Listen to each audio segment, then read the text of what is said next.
예, 안녕하십니까. 조종현입니다. 어제 이제 시장이 많이 올랐죠. 그리고 오늘 상당히 장중 흐름상에서는 좀 지루한 흐름들을 계속 이어갔는데, 예, 어제 종가인 보합선에서 오늘 시장이 마감이 됐습니다. 오늘 지난 시간에 이어서 오늘 시간 같은 경우도 이제 수급 분석에 대한 얘기들을 좀 이어서 갈 텐데요. 지금 시청자분들도 지금 현재 장세가 6월 이후에 이제 6월 들어서 이제 반등이 좀 들어오고 있는데, 예, 이 구간 안에서 어떤 종목을 어떻게 시장 대응을 해야 될까라는 부분들 고민이 참 많으실 겁니다. 근데 지금 현재 상태에서는 프로그램이든 외국인이든 기관이든 수급이 상당히 중요한 시장이기 때문에, 예, 그래서 이제 지난주부터 이제 수급을 좀 풀어가는 거고요. 오늘 마저 이어서 가보도록 하겠습니다. 잠시 후에 바로 시작하도록 하겠습니다. 꾸준함과 안정성 추구, 저위험 고수익의 매매, 원칙과 기준을 갖고 선택과 집중을 통한 실전 대응을 펼친다. 조종현의 투자와 매매의 방법, 지금 공개됩니다.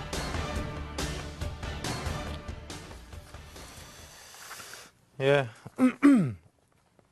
지난 시간에 이제 시간이 없어가지고, 예, 우량주 시장에 대한 시장 또는 우량주 대형사에 대한 수급 분석을 좀 했었잖아요.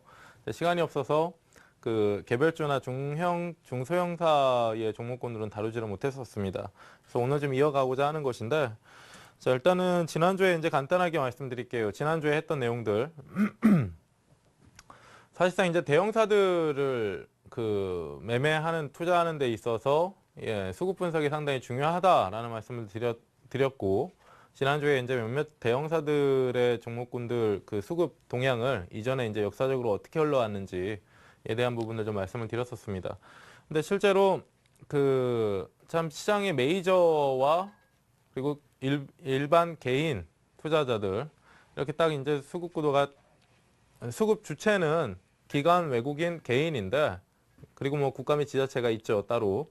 근데 지금 일반적으로 이제 수급 주체는 세 주체란 말이에요. 기관, 외국인, 개인. 근데 실질적으로 이제 기관이나 외국인 같은 경우는 시장 메이저라고 해서 실제로 이제 시장의 지수대에 뭐 어느 정도 방향성을 결정해낼 수 있는, 예? 그런 주체라고 볼 수가 있고, 반대로 이제 예를 들어서 시장 메이저인 외국인이 산다라고 했을 때 반대 방향으로 이제 매도를 하는 것이 이제 개인이 되고요. 그런 부분들은 이제 지난 시간에 눈으로 좀 확인을 했었는데요. 오늘 이 시간 이제 내일장 공략주 보기 전에 강의를 어느 정도 마무리를 하고 보여드릴 겁니다.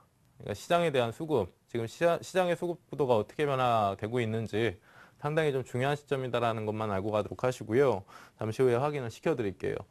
그래서 지난주에 이제 했던 것이 매매 동향상의 수급 분석을 하는 데 있어서, 예, 외국인이나 기관들의 포지션에 따라, 예, 상당히 민감하게 움직이는 것이 대형주들이다, 예, 라는 말씀을 드렸고, 실제로 뭐 뭡니까, 어느 정도 이제 기아차 지난주에 이제 차트를 봤었죠. 오늘 다시 한번 그냥 간단하게 좀 보여드리면요. 지난 시간에 이제 기아차의 차트를 보면서 시청자분들하고 같이 이제 눈으로 확인을 했던 것이 금융위기 이후에 현대기아차와 삼성전자는, 예, 어떻게 보면 시장의 주도주격인 종목군들이잖아요. 현대기아차 같은 경우도 지금 보시면 2009년도, 예, 금융위기 이후에 계속 꾸준히 상승을 하고 있는 그런 종목입니다. 그러니까 몇천 원짜리 때 있던 종목이 지금 8만 원까지 올라온 상황이죠. 그래서 지금 보시면 이 밑에 있는 화면 밑쪽에 보이시는 이 빨간색 선입니다. 이 밑에 있는 빨간색 선이 개인들의 보유 수량을 뜻하는 그 그래프인데요. 지금 보면 몇천 원대의 기아차가 뭐 2, 3만 원 정도까지 올라오고, 또 5, 6만 원 정도까지 올라오고, 7, 8만 원까지 올라오는 흐름상에서 개인들의 보유 수량은 꾸준히 줄어가고 있습니다. 꾸준히. 들쭉날쭉한 이유는 주가 자체도 안 쉬고 올라온 것이 아니라 중간중간에 쉬었다가 다시 올라오고, 여기서는 조정도 살짝 주면서 또 다시 올라오고 또 다시 올라오고 하는 흐름상에서 개인들한테 시장 매니저가, 외국인이나 기관이 개인들한테 물량을 살짝 넘겨뒀다가 또 다시 주워 담으면서 주가를 끌어올려 버리는 그런 형태가 계속돼 버리는 거죠. 지금 보시면 실제로 기아차 같은 경우는 현 상황까지, 그러니까 오늘날까지 계속 상승하고 있는 종목은 아닙니다. 정확하게 보시면 이 차트를 한번 보시면요. 그러니까 제가 지난 시간에 캔들 시세의 방향성에 대한 부분을 말씀을 드리면서 이 기술적 분석이라는 게 꼭 차트라는 것이 유용한 부분이 꼭 주가의 행방을 예상하는 것보다 아무리 차트 기술적 분석에 대한 것에 대한 지식이 없으시더라도 한번 열어보시라. 그러니까 지금 보시면 기아차라는 종목, 내가 기아차의 펀더멘탈은 어떤지, 지금 밸류에이션은 가치는 또 어떤 상황인지, 그 대비해서 가격은 또 어떤 상태인지, 그런 것들을 모르더라도 기아차의 차트를 딱 열어놓고 봤을 때 적어도 이러한 정보는 알 수가 있는 겁니다. 금융위기 이후에 불과 몇천 원짜리 종목이 7, 8만 원까지 올라왔구나. 근데 여기서 또 중요한 정보가 작년이죠. 작년 4월 달에 약 8만 5천 원 구간까지 올라온 이 기아차가 작년 4월 달부터는 상승을 멈추고 계속 쉬고 있다라는 거예요.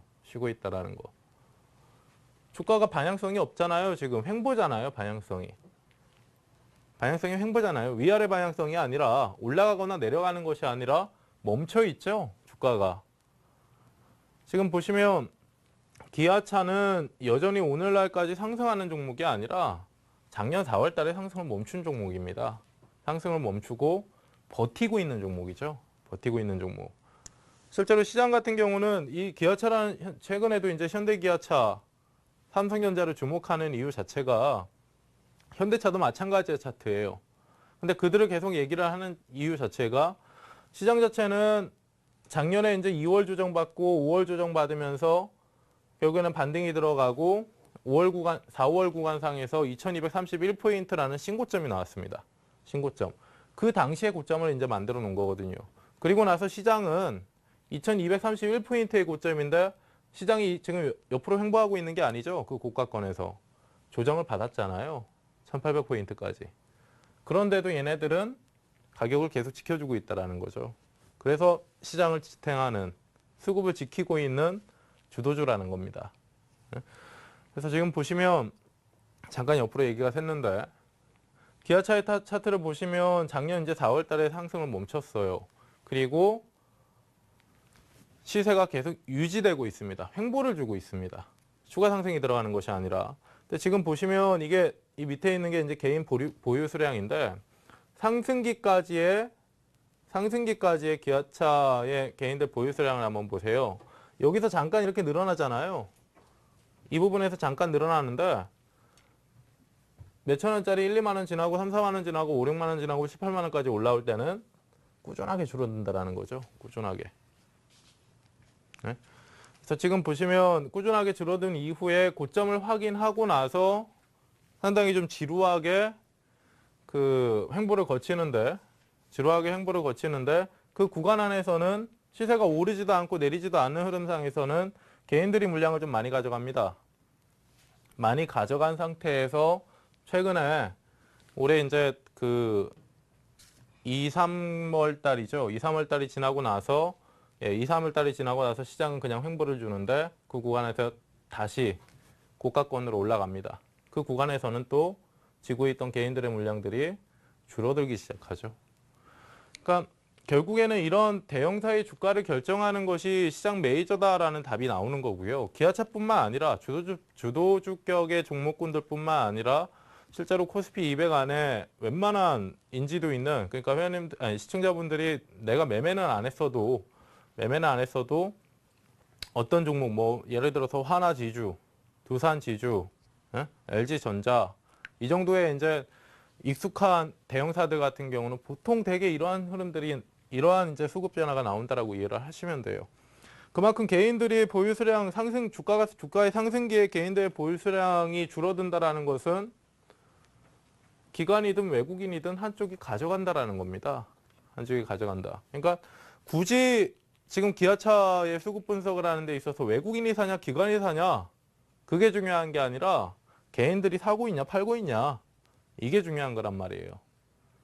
개인들이 판다라는 것은 외국인이든 기관이든 가져가고 있다는 것이고, 개인들이 사간다라는 것은 개인들이 이런 구간에서 조정 구간에서 매수를 했다라는 것은 기관이든 외국인은 한쪽에서 물량을, 양쪽이든 한쪽에서 물량을 내놓고 있다라는 거죠. 그 물량은 이제 받아가는 것이고, 그렇죠? 그리고 이제 일반적으로 이제 개인 투자자분들의 습성 중에 하나가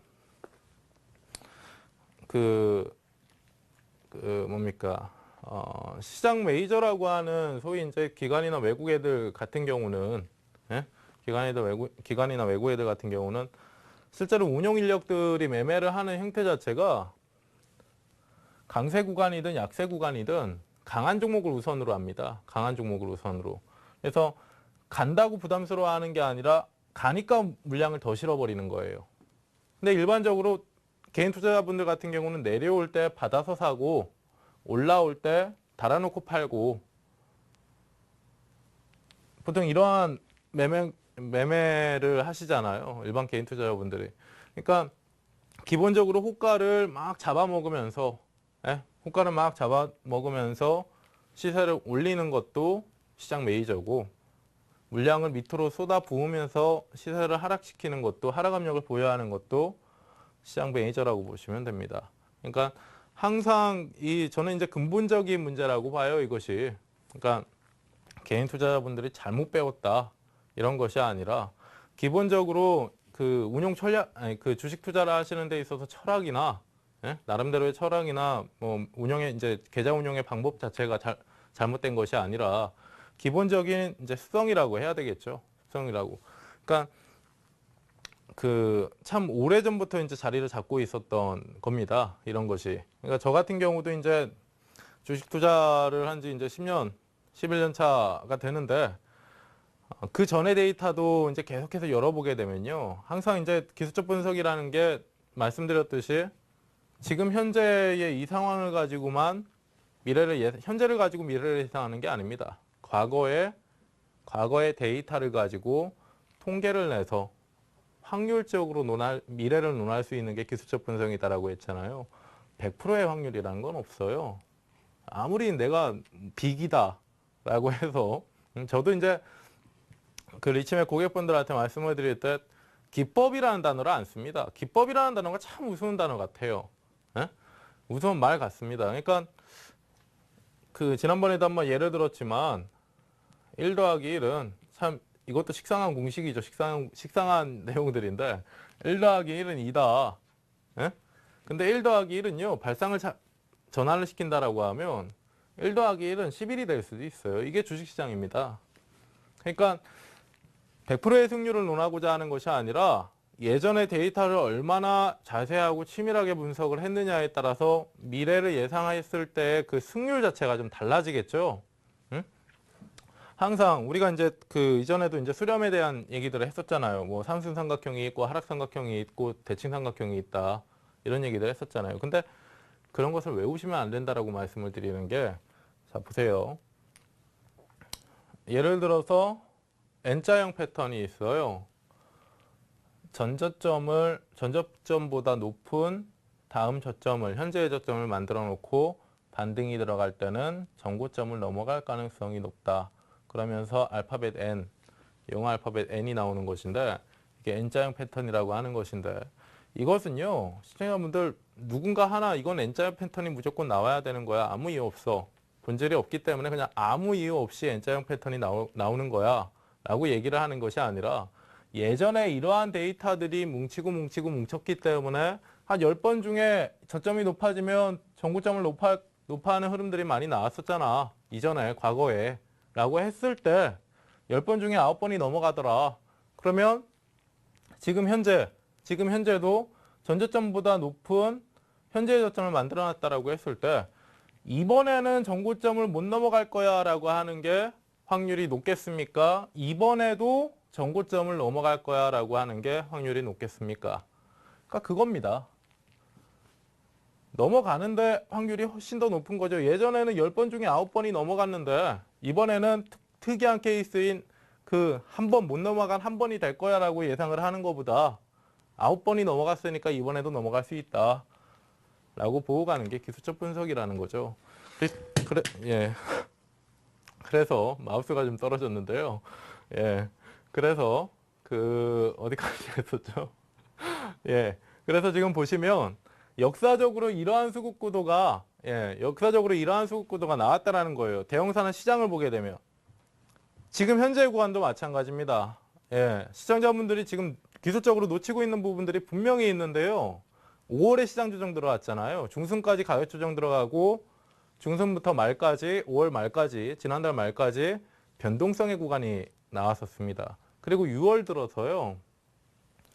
6월 첫 거래일에 시장 저점이 나오고 반등이 들어가고 있는 지금 현재의 시장이에요. 근데 가격대만 높아지는 것이 아니라 현재의 수급도 변하고 있다는 점. 그것을 좀 알고 가셔야 되는데 조금 이따가 이제 보여드릴 겁니다. 예. 그래서 이제 대형사 제가 지금 지난 시간에 이어서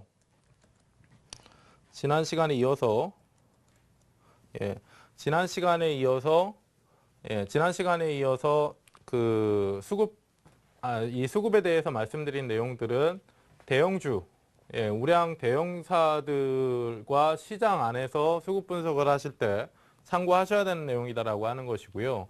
제가 이 스트라이크쇼 2부 시간, 이 강의 시간에 무엇을 얘기를 하든 한 가지 걱정되는 것이 있어요. 걱정되는 것이. 제가 말씀드렸듯이 주식의 본질이라는 걸 알고 가셔야 된다라고 했잖아요. 주식의 본질이라는 거. 주식이라는 것은 사는 사람이 많으면 오르는 게 주식이고, 파는 사람이 많으면 내리는 게 주식이다. 그것과 함께 말씀드리는 것이 정의 짓지 말자입니다. 정의. 지금 말씀드렸듯이요. 방금 전에 이제 확률에 대한 얘기들을 했었잖아요. 확률에 대한 얘기들. 제가 계속 말씀드렸어요. 10번 중에 9번이 그렇다더라. 10번 중에 9번이 그렇다더라. 그럼 이번에도 그렇게 될 가능성이 높겠네. 라고 하는 게 기술적 분석이라고 했죠. 근데 가능성이라고 했습니다. 가능성. 그러니까 지금 보면 앞에서 말씀드린 기관이 사고 외국인이 사면 시세는 오르고 반면에 개인들은 팔고 기관이나 외국 애들이 매도를 하면 개인들이 사면서 가격은 다운되고 이걸 공식같이 외우시지 마시라고요. 기법이라는 것은 글쎄요. 시장 안에 정말 솔깃할 수 있는 빅이라는 게 정말 있을까요? 승률 100%, 뭐 실수. 그러니까 물론 승률 100%라는 것을 무조건 기법이라고 논하지는 않겠지만 수학 공식과 같이 풀어갈 수 있는 시장이다라고 하면 주식시장에도 돈 잃는 사람 없을 겁니다. 자, 보시면요. 제가 지금 나눠놨잖아요. 개별 소형사들 그리고 급등주들의 수급 분석을 하는 것은 다르기 때문입니다. 대형 우량주 또는 시장 수급 분석을 할 때와 이러한 종목군들, 하루 중에 진폭이 큰 종목군들을 수급 분석을 할 때는 다른 방법을 이용하셔야 된다는 거예요. 자, 보세요. 신뢰도의 차이가 있는 것인데, 기본적으로 신뢰도의 차이가 있는 것인데, 앞에서 말씀드렸던 이제 수급 분석이라는 것의 내용은 실제로 우량주나 시장을 보실 때는 적용을 하십시오. 하시면 됩니다. 어렵지 않거든요. 근데 소형사나 급등주 같은 경우는 그 신뢰도 자체가 작아진다라고 보시면 돼요. 실제로 잘 안 건드리죠. 외국인이나 기관 애들이 잘 안 건드리잖아요. 뭐 예를 들어서 정치 테마주, 오늘 같은 경우도 뭐 정치 일부 테마주들의 금융당국에서 공황도 조사에 나서겠다라고 하면서 뭐 상당히 좀 많이 밀리는 모습들이 나왔습니다. 제가 현재 시장 구간에서는 어떻게 얼마나 지금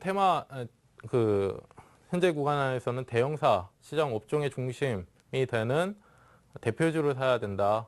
죽더라도 걔네들을 잡고 죽어야 된다라는 말씀을 드렸었잖아요. 얼마나 시장 오늘 테마주 매매하시는 분들은 얼마나 허탈하셨겠습니까? 시장이 1900포인트를 목전에 둔 상태에서 반등이 들어온 상태에서 놀고 있는데 일반적으로 그냥 웬만한 업종군 안에서 아무리 소외된 업종이라고 해도 그 업종 안에 대형사를 잡고 있었다라고 한다면 마이너스 수익은 안 나요. 예? 뭐 일부의 스트라이크 쇼의 그 수용시 포트폴리오 안에 제 종목군들도 보셨겠지만 SK 이노베이션 같은 경우도 어제까지 17%가 올라왔습니다. 대형사인데 예, 1, 2주 만에 17% 이상이 올라온다라는 거죠. 그러니까 지금 현재 이 수급분 제가 이게 약간은 좀 비껴나가는 얘기인데요. 이따가 이제 홈런주 얘기를 할 때, 종목 얘기를 할 때 종목 분석을 하면서 좀 말씀을 드리겠지만 지금 현재 장세 판단 정확하게 하셔야 된다라는 거예요. 정확하게. 예? 자, 조금 이따 얘기를 하고요. 그래서 개별 소형사하고 급등주에 대한 수급 분석의 개념인데요. 지금 보시면 시장과 무관한 흐름으로 세력이 개입된다. 이 세력이라는 거 가지고 소설 쓰지는 마십시오, 시청자분들.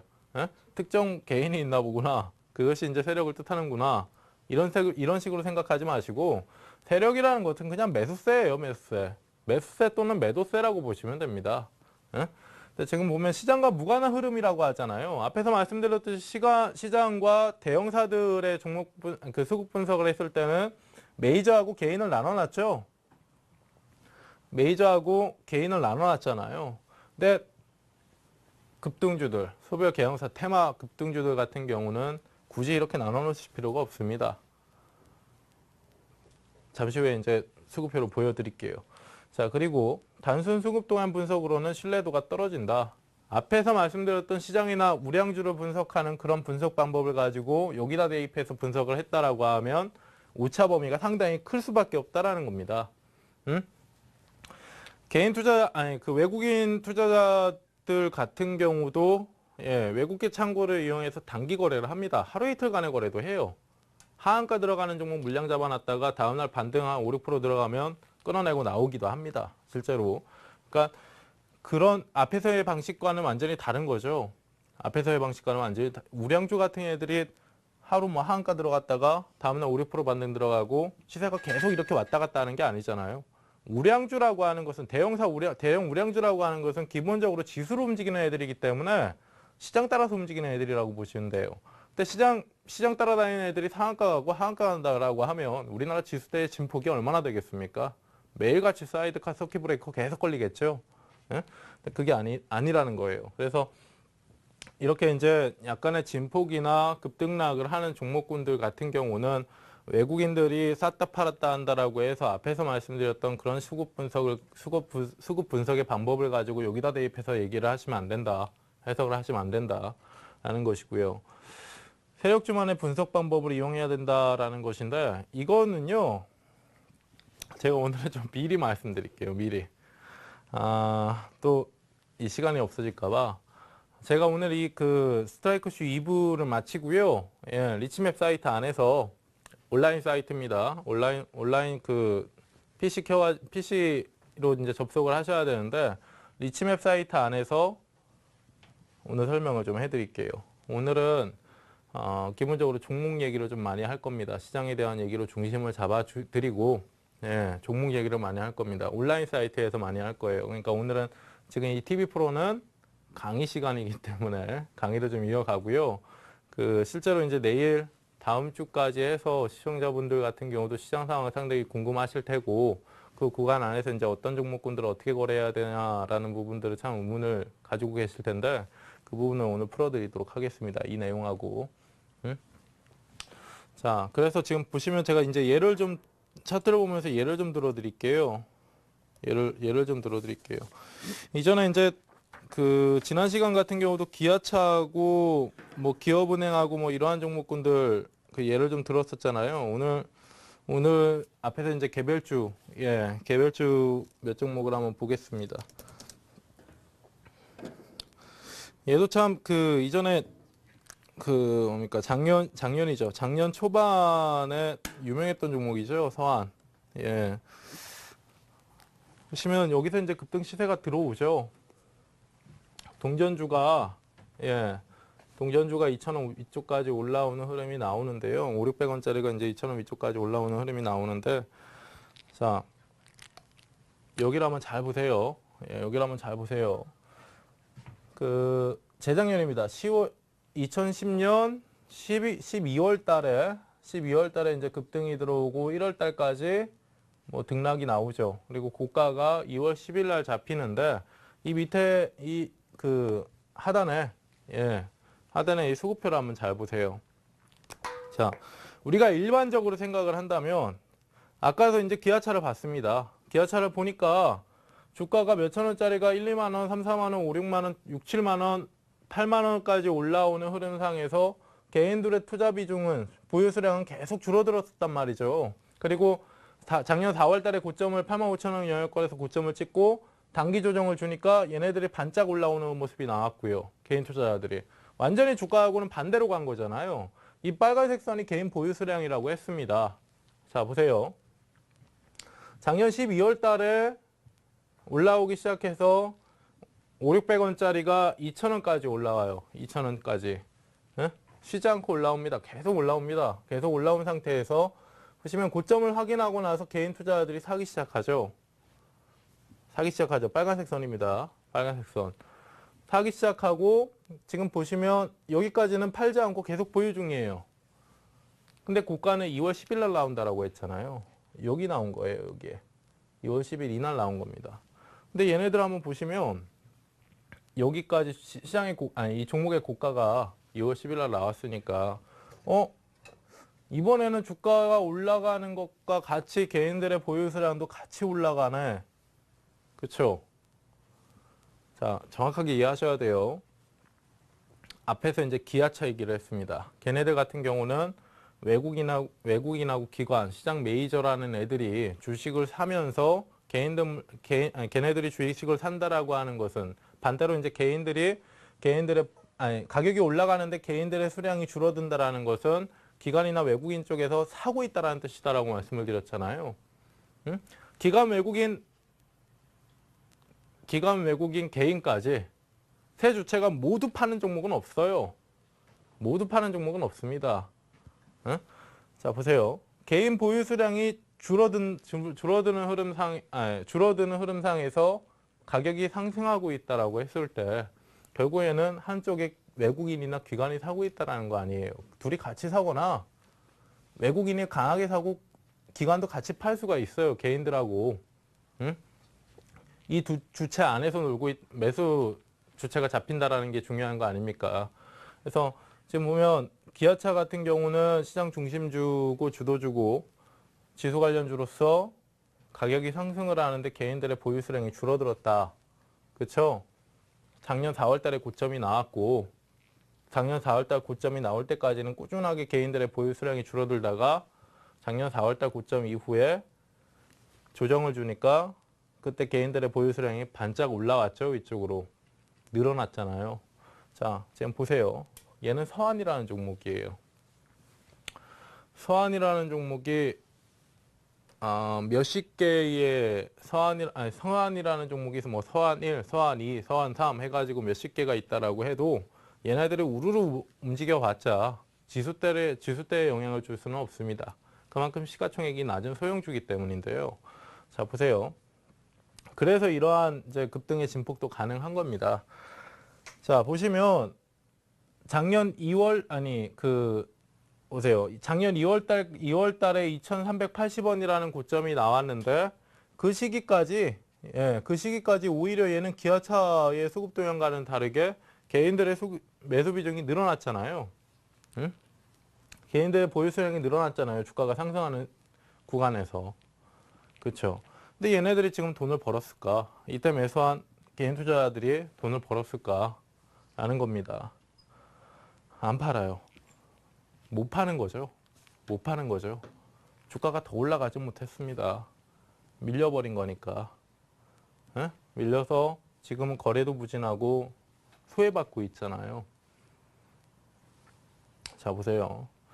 지금 이게 중요하다라고 하는 것이 앞에서 이제 말씀드렸듯이 어느 정도 그러한 어떻게 보면 좀 함축해서 좀 의미를 말씀을 드린다라고 하면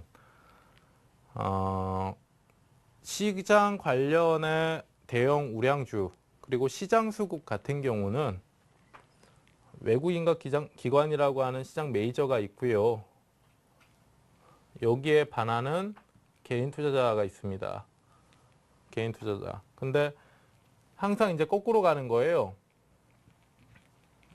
메이저의 방향성과 개인의 방향성은 항상 거꾸로 가는 겁니다. 시장하고 대형사 같은 경우는. 근데 이렇게 소형 급등, 테마, 개별 종목군들 같은 경우는 이 공식이 안 맞는 거죠. 네? 여기서 보시면 살짝 좀 눈에 잘 안 보이실 텐데요. 예. 중간중간에 기관 애들하고 외국 애들하고 살짝 들어와요. 살짝 들어오는데 우리가 이거는 굳이 확인할 필요가 없는 것이 개인 애들이 물량을 쥐고 계속 안 내놓고 있다라고 하면 개인이나 그 외국인이나 기관 같은 경우는 한쪽에 이제 개인들이 물량을 계속 쥐고 있는 상태에서는 시장 메이저들도 보유수량이 묶여 있으니까 한쪽에서는 받고 뭐 치고받고 할 만한 그런 게 없는 거죠. 내놓지는 않잖아요, 지금. 꾸준히 가지고 있습니다. 꾸준히. 2,400원 찍었던 게 지금 1,200원이에요. 네? 그러니까 앞에서 말씀드렸듯이 이게 지금 성한이라는 종목을 가지고 고점 이후에 지금은 뭐 개인 투자자들이 손실을 보고 있다. 뭐 그런 것을 떠나서 앞에서 말씀드렸던 지난 시간과 오늘 장에서 오늘 이제 앞에서 이제 정리해드린 그 수급 개념 있잖아요. 그것과는 지금 맞지가 않는 겁니다. 자, 한 종목 더 볼게요.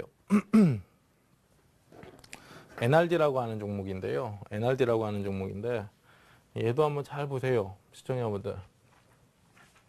앞에서 이제 지난 시간에 했던 기억하시는 분들은 지난 시간에 했던 기아차하고 외환은행입니다. 외환은행의 수급표를 보면서 이제 말씀을 드렸었는데요. 지금 오늘은 개별 테마 종목군들, 예? 얘네들은 다르다. 그 공식 대입하면 안 된다. 예? 그 공식이라고 했네요. 예, 그 내용을 여기서 대입해서 해석하려고 하면 안 된다라는 것을 얘기를 하는 겁니다. 지금 보면 여기서도 마찬가지죠. NRD라고 하는 종목인데 얘도 한 1,000원짜리 종목인데 5,500원, 6,000원까지도 올라갔던 종목이에요. 5,500원, 6,000원까지도 올라갔던 종목입니다. 2010년 말부터 해서 2011년 초 고가가 나왔는데 자, 지금 보시면 얘 역시도 마찬가지죠. 주가가 상승을 하는 구간상에서 개인들의 주식 비중이 늘어나요. 그렇죠? 조정을 받는데 줄어들지가 않습니다. 샀다 팔았다는 하죠. 샀다 팔았다는 하는데 얘는 소외받는 당시에 이제 개인 투자자들의 비중이 이 정도였단 말이에요. 확연하게 높아졌잖아요, 지금. 그렇죠? 그리고 얘는 또 재밌는 게 뭐냐면 자, 보세요. 2차 파동이 나왔습니다. 앞에서 이제 서한 같은 경우는 한 번 올려놓고 펜이 안 나오네요. 예. 한 번 올려놓고 그냥 하락하는 모습이 나왔었잖아요. 그리고 계속 물려있는 개인 투자자들이 있었고. 근데 얘 같은 경우는 한 번 올려놓고 내려왔다가 다시 올려놓은 거예요. 이 흐름상에서 보시면 자, 여기서 종목이 상승을 할 때 보유 비중이 많이 늘어납니다. 내려왔는데 그냥 가지고 있죠. 중간중간에 샀다 팔았다 하더라도 레벨이 높아졌어요. 보유 비중 수량 자체가. 그리고 나서 다시 재상승을 하는데 지금 보시면요. 여기가 중요합니다. 고가가 새로 쓰였잖아요. 새로 쓰이는 구간 안에서는 매수 매도를 안 했어요. 그냥 유지만 합니다. 보유 수량을. 이전에 가지고 있던 수량은 매수 매도는 안 하고 유지만 하고 있다가 주가가 하락하는 흐름상에서 내려와요. 자, 보세요. 여기서는 개인들이 샀냐, 벌었냐, 잃었냐가 중요한 게 아닙니다. 네? 주가의 흐름과 같이 움직이죠. 개인들의 보유 수량이.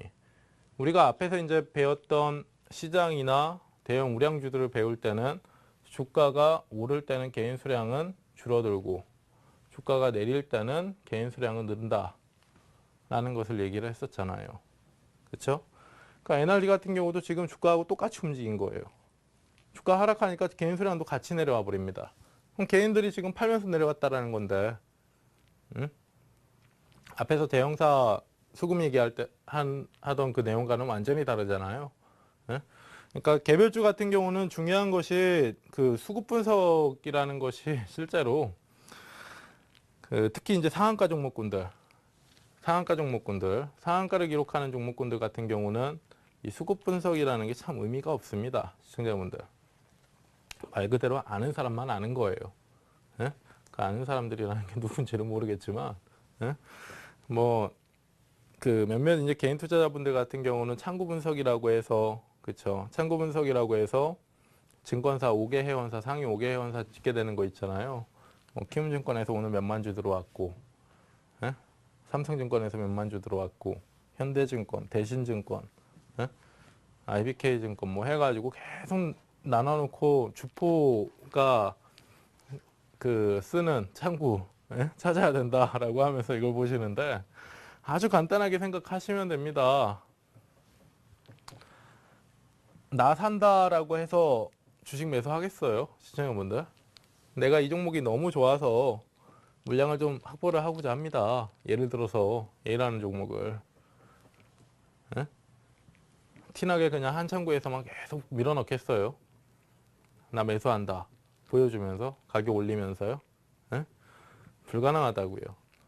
자, 그래서 지금 보시면 예, 보세요. 이거 앞에서 이제 했던 내용이고요. 정리를 좀 하겠습니다. 정리를 좀 해보면 건전한 수급의 주체는 외국인과 기관이다라는 말씀을 좀 드렸잖아요. 건전한 수급의 주체는 외국인과 기관이다라는 것은 앞에서 말씀드렸지만 참 안타까운 내용들이기는 하지만 역사적으로도 그렇고 지금 현재의 시장도 그렇습니다. 예, 시장이 오를 때 주식을 가장 공격적으로 매도하는 것이 개인이고요. 시장이 내릴 때 밑에서 받치면서 계속 주식을 걷어들이는 것이 매수를 하는 것이 개인이다 하는 거예요. 그래서 건전한 수급의 주체는 외국인과 기관이다라는 뜻은 방향성을 결정하는 것은 결국에 시장 메이저가 하는 역할이다 라는 것이고요. 고점과 저점의 개인 비중의 증가, 이건 눈으로 확인을 하셨죠. 저점에서 고점은 개인 비중의 감소, 저점에서 고점 올라갈 때는 감소, 내려올 때는 증가한다. 그쵸? 이 부분, 예, 못 보신 분들은 오늘 지난 시간에 그 방송 놓치신 분들은요, 그 사이트에서 녹화 VOD 꼭 확인하세요. 수급 얘기를 하면서 차익 매도세하고 경계성 매도세가 뭔지 설명을 해드렸습니다. 차익 매도세는 시세를 마무리하는 조정을 뜻하는 거고요. 경계성 매도세는 눌림목을 얘기를 하는 거예요. 눌림목이라는 건 쉬었다 다시 가는 거잖아요. 쉬었다가 다시 가는 거잖아요. 방향성의 연속이 경계성 매도세. 한 파동 또는 한 마디를 마무리했을 때 나오는 매도세가 차익 매도세. 이거 중요합니다. VOD 또 확인하시고요.